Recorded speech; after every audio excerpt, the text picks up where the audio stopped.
केदार नगरी का जो नज़ारा है, इस नज़ारे को देखने के लिए सभी की आंखें तरस चुकी थी। और अभी केदारनाथ धाम में मौसम पूरी तरह से साफ हो चुका है और दिन का बाबा केदार की नगरी का नज़ारा कुछ इस प्रकार से रहता है। केदारनाथ धाम की यात्रा पर अगर आप लोग आना चाहते हैं तो अभी जो केदारनाथ का मौसम है, यात्रा के हिसाब से बहुत ही अनुकूल मौसम है। और अब 1 महीने के करीब ही दिन बचे हुए हैं, करीब 1.25 महीने और यात्रा चलेगी। उसके बाद में केदार बाबा के कपाट फिर से बंद हो जाएंगे। तो इन दिनों में अगर आप लोग केदारनाथ धाम की यात्रा करना चाहते हैं तो किस प्रकार से कर सकते हैं, आइए जानते हैं दोस्तों। केदारनाथ धाम की यात्रा पर अगर आप लोग अगले दिनों आना चाहते हैं तो आपको कब यात्रा करनी चाहिए, मौसम किस प्रकार का है केदार घाटी का, और केदारनाथ में अभी कितना रश है, कितने श्रद्धालु प्रतिदिन केदारनाथ धाम की यात्रा पर पहुंच रहे हैं। दोस्तों, अभी केदारनाथ धाम की जो यात्रा चल रही है उसमें बहुत ही अधिक संख्या में श्रद्धालु फिर से पहुंचने लगे हैं केदारनाथ धाम में। दोस्तों, जो यात्रा पहले बंद थी और फिर से यात्रा शुरू हुई है, तो जैसे ही यात्रा की शुरुआत हुई है फिर से उसी समय से दोस्तों केदारनाथ धाम में जो पहुंचने वाले श्रद्धालु हैं उनकी लगातार ही भीड़ बढ़ती जा रही है। और अभी केदारनाथ धाम में प्रतिदिन 10,000 से भी अधिक श्रद्धालु पहुंच रहे हैं बाबा केदार के दर्शनों को।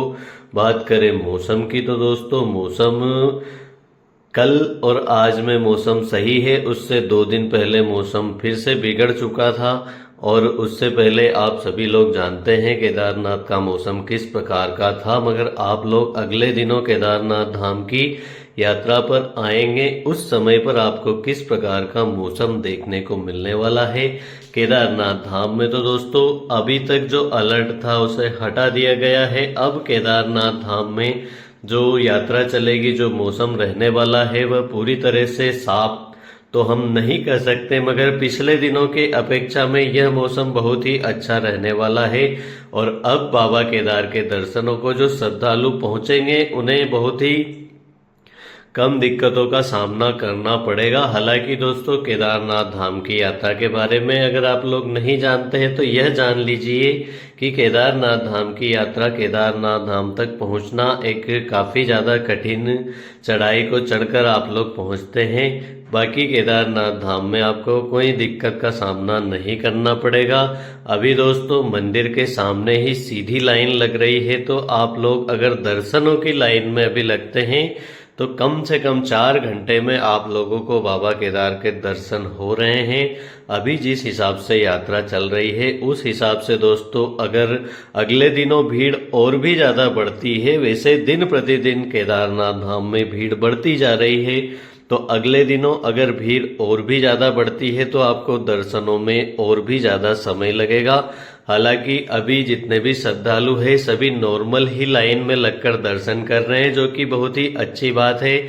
आने वाले दिनों में हो सकता है कि वीआईपी दर्शन शुरू कर दिए जाए। और बात करें मौसम की तो दोस्तों, बीच बीच में आपको थोड़ी बहुत ही देर के लिए सही मगर बारिश केदारनाथ धाम में देखने को मिल सकती है। हालांकि मौसम ज़्यादातर अभी साफ ही रहता है, मगर इन पहाड़ों पर कब बारिश हो जाए, पूरी तरह से मौसम खुला हुआ रहता है और कुछ ही समय में फिर से बारिश की शुरुआत हो जाती है, बादल छा जाते हैं। मगर अभी जो बारिश अगले दिनों जब होगी वह कुछ ही समय के लिए होगी और ऐसी भारी बारिश देखने को नहीं मिलेगी। मगर जो पिछले दिनों केदारनाथ धाम में भारी बारिश हुई थी, जिसके कारण पहाड़ों से पानी रिसाव होकर लगातार ही पानी आ रहा है, जिससे पूरे पर्वतीय क्षेत्र में जहां जहां आप देखेंगे, पूरे जितने भी पहाड़ है सभी पहाड़ों से आपको कई सारे झरने देखने को मिलने वाले हैं। केदारनाथ धाम में दोस्तों जितने भी पहाड़ हैं, नीचे तक आप चले जाइए सोनप्रयाग से। जब आप केदारनाथ धाम तक पहुंचेंगे तो रास्ते में जितनी भी पहाड़ियां हैं सभी पहाड़ियों से पानी आ रहा है, पहाड़ों से निकलता हुआ, और आपको पहाड़ों में बहुत सारे स्नोफॉल, अभी वाटरफॉल आपको देखने को मिलेंगे।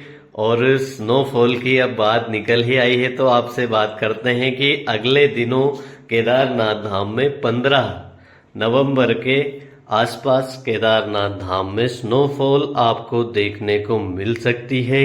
और केदारनाथ धाम की जो यात्रा है उसे स्नोफॉल के कारण दोस्तों आप अगर अगले दिनों आना चाहते हैं तो आपको भारी ठंड केदारनाथ धाम में देखने को मिलेगी।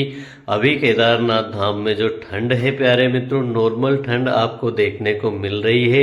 दिन में दोस्तों केदारनाथ धाम में जब धूप रहती है ऐसे समय में केदारनाथ धाम का जो टेम्परेचर है 18-20 के करीब रहता है और रात में 8 डिग्री के आसपास केदारनाथ धाम का टेम्परेचर रहता है। तो आप लोग अगर यात्रा पर आते हैं तो आपको अपने साथ में गर्म कपड़े, रेनकोट, ये सारी चीजें जरूर लेके आनी है, चाहे आप कभी भी केदारनाथ धाम में आए। बाकी दोस्तों केदार घाटी का मौसम आप देख सकते हैं, बादल पहाड़ों के बीच से होते हुए जब गुजरते हैं तो यह नज़ारा बहुत ही खूबसूरत आपको देखने को मिलने वाला है। केदारनाथ धाम में दोस्तों पिछले दिनों जो तोड़ फोड़ हुई थी, बहुत सारे लैंडस्लाइड हुए थे, वह दोस्तों जो रास्ते हैं उन रास्तों को अभी रिपेयर करने का काम लगातार ही चल रहा है। और जब से रास्ते टूटे थे दोस्तों तभी से ये जो रिपेयरिंग का कार्य है वो पूर्ण हुआ नहीं है अभी, मगर बहुत ही जल्द जो रास्ते लंबी लंबी दूरी के जो रास्ते टूटे थे उन्हें भी अब पक्का करने का काम चल रहा है। रास्तों को बना तो दिया गया है, काफी दिन हो गए हैं, मगर अब जितने भी रास्ते हैं सभी रास्तों को पक्का करने का काम किया जा रहा है। सीमेंट कंक्रीट करके वहां पे पूरी तरह से रास्तों को मजबूती देने का जो लास्ट काम है दोस्तों वह चल रहा है। और अभी दोस्तों यह रास्ते पूरी तरह से जितनी जगहों से टूटे हुए थे उन रास्तों को तो रिपेयर करने में जब तक यात्रा चलेगी तब तक ही यह रिपेयरिंग का कार्य भी चलता रहेगा। मगर दोस्तों अभी केदारनाथ धाम में जो आने वाले दिनों में जो श्रद्धालु यात्रा करेंगे उन्हें भी दोस्तों हो सकता है कहीं कहीं केदारनाथ धाम तक पहुंचने में लैंडस्लाइड देखने को मिले। मगर अब दोस्तों जब मानसून अपने आखिरी चरण में है और मानसून जाने की पूरी तरह से तैयारियां हैं, तो ऐसे में आप लोग अगर केदारनाथ धाम की यात्रा पर आते हैं तो पहले की तरह दोस्तों आपको ज्यादा दिक्कतों का सामना अभी नहीं करना पड़ेगा। मगर आप बिल्कुल भी यह न सोचें कि आप बिल्कुल फूल की तरह आ जाएंगे, आपको कोई भी दिक्कत नहीं होगी। पहाड़ों का दोस्तों मौसम एक तरफ है और पहाड़ों की जो कठिन चढ़ाई है वह भी आपको फेस करनी है। आपको बहुत ही ज्यादा कठिन चढ़ाई चढ़ने के बाद में केदारनाथ धाम की यात्रा पर आना है, तो आप इसके लिए पहले से पूरी तरह से फिट रहिए शारीरिक तौर पर।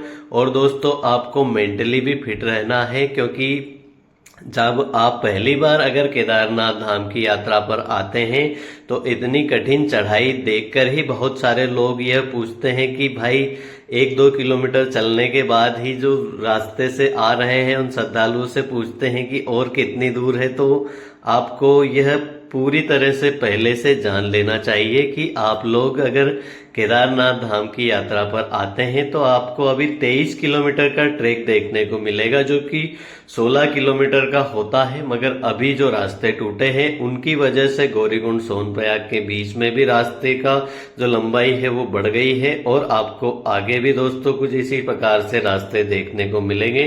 तो आप अपने मन में यह चीज जरूर रखिए कि आपको थोड़ा ज्यादा चलना है और पूरी तरह से फिट होकर ही आपको यात्रा करनी है।